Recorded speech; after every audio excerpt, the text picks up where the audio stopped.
Hello everyone and welcome to another episode of Reddit Edit, where we edit someone's Reddit request.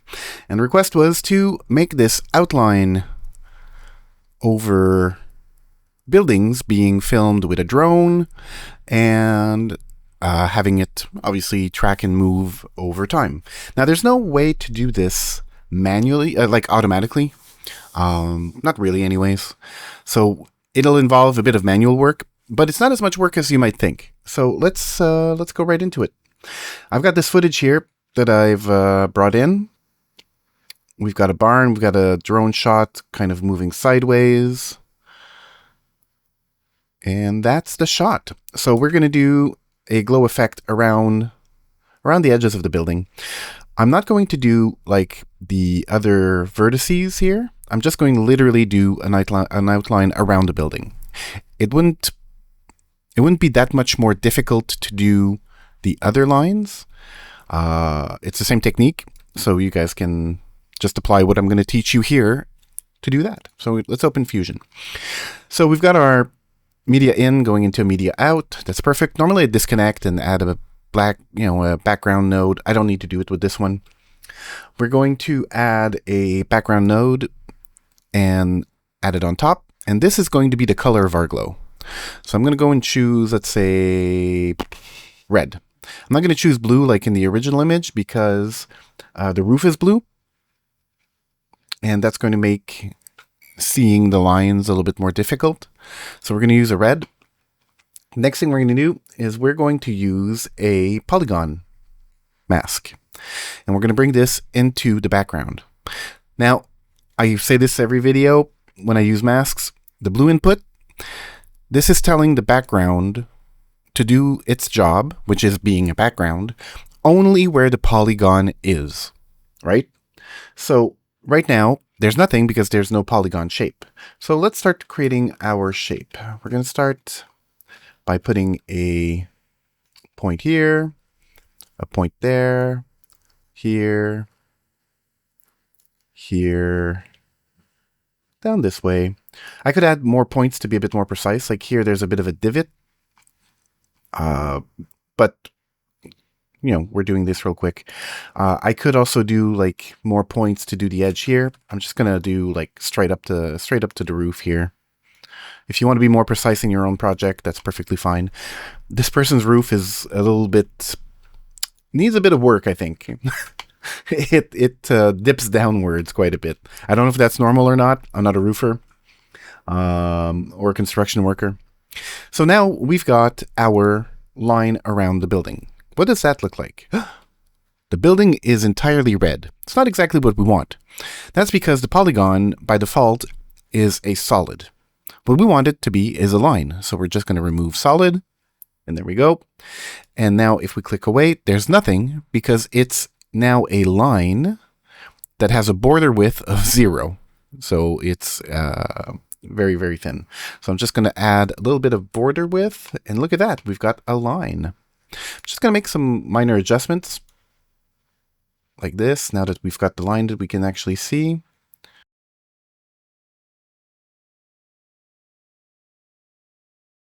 And we're good. Okay. So we've got our basic shape. That's great. The problem is, as we go forwards, the shape doesn't change. There's no real way to track this, like, none that's worth the effort anyways. The easiest way to do it is to manually adjust these points with keyframes at fairly regular intervals. You don't need to go crazy and change the shape every 3 frames or every 5 frames. I'm going to show you a quick technique. Because this movement's fairly steady and the building itself doesn't really change shape. It changes based on perspective, but it's not like it was a ball and it becomes a square as the camera rotates. It's still technically a rectangle, right? So I'm going to go to the last frame of our shot and I'm going to adjust my points. And like I said, you could be a bit more precise or add more detail. I'm just doing this really quick. It's the same technique. It's just that more points is a little bit more work because you have more points to adjust. But it's not that big a deal. Okay, now what's going to happen is, because it's keyframed, it's going to try to interpolate the movement from the first frame to the movement from the last to position in the last frame. And that's kind of what we're going for, but the movement isn't, you see, like it's not going to be matching perfectly. So we need to add more keyframes. And for something like this, what I would normally do is I'd go about midpoint. I've done the first point, the first frame, last frame, and then I'm going to go midpoint. I'm going to adjust that. And now what's going to happen is, from the first frame, it'll interpolate to the position in the middle frame, and then from the middle frame to the last frame. So it should be a bit closer. Let's take a look. So it's not perfect. You can tell up here there's some issues. So what you do then is you go to the midpoint and you make some adjustments.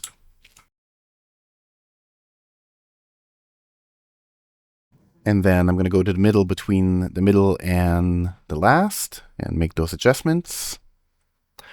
And for this shot, I'll probably need like maybe 10 keyframes, and that'll be it.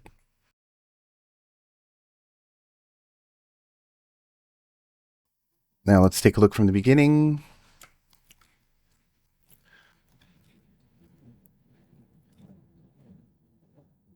I'm going to go to the middle here and just adjust down here because we've gotten a little bit off track. Okay.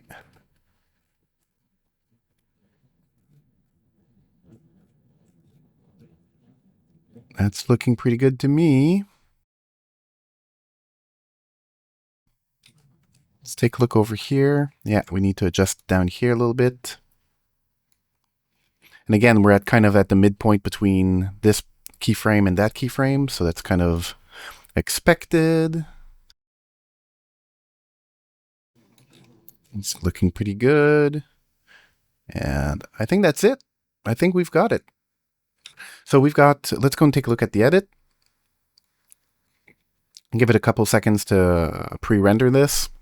And now that it's pre-rendered, let's take a look. Do we see any major deviation?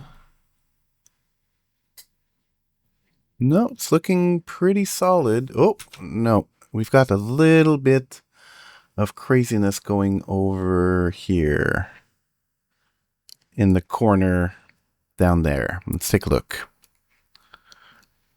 So if I go here, polygon. Okay, that's looking pretty good to me.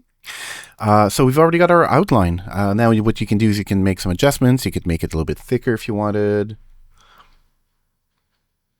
You could make the edges a little bit softer, kind of like this, but I'm going to keep it solid and I'm going to reduce the size a little bit.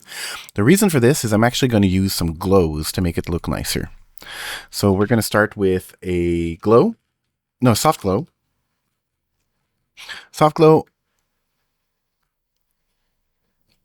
No, a glow. Yeah, we're going to use a glow first. And this glow will make it a little bit more solid. Kind of like this. And then I'm going to add a soft glow afterwards. There you go. Or did I want the soft glow first? Let's take a look. Yeah, that's better. So the soft glow is going to give us like that nice core. And then this glow, yeah, I'm liking this. Perfect.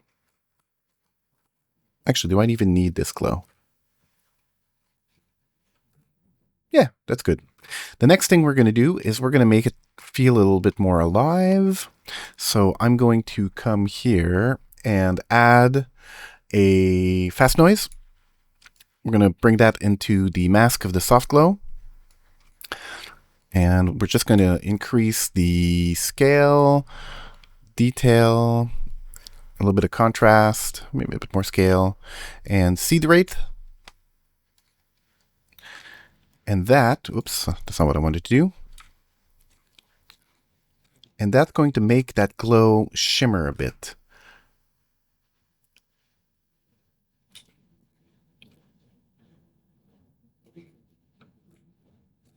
Which will give it a bit more life. There we go. And finally, I'm going to do something to make it, give it a little bit more life even. I'm going to grab this polygon and I'm going to use the length feature. So at the first frame, I'm going to set a keyframe and put the length of the line to 0. So it's not drawn at all. And then just a couple of frames in, as we start our movement, 24 frames per second, so let's say 48 frames in.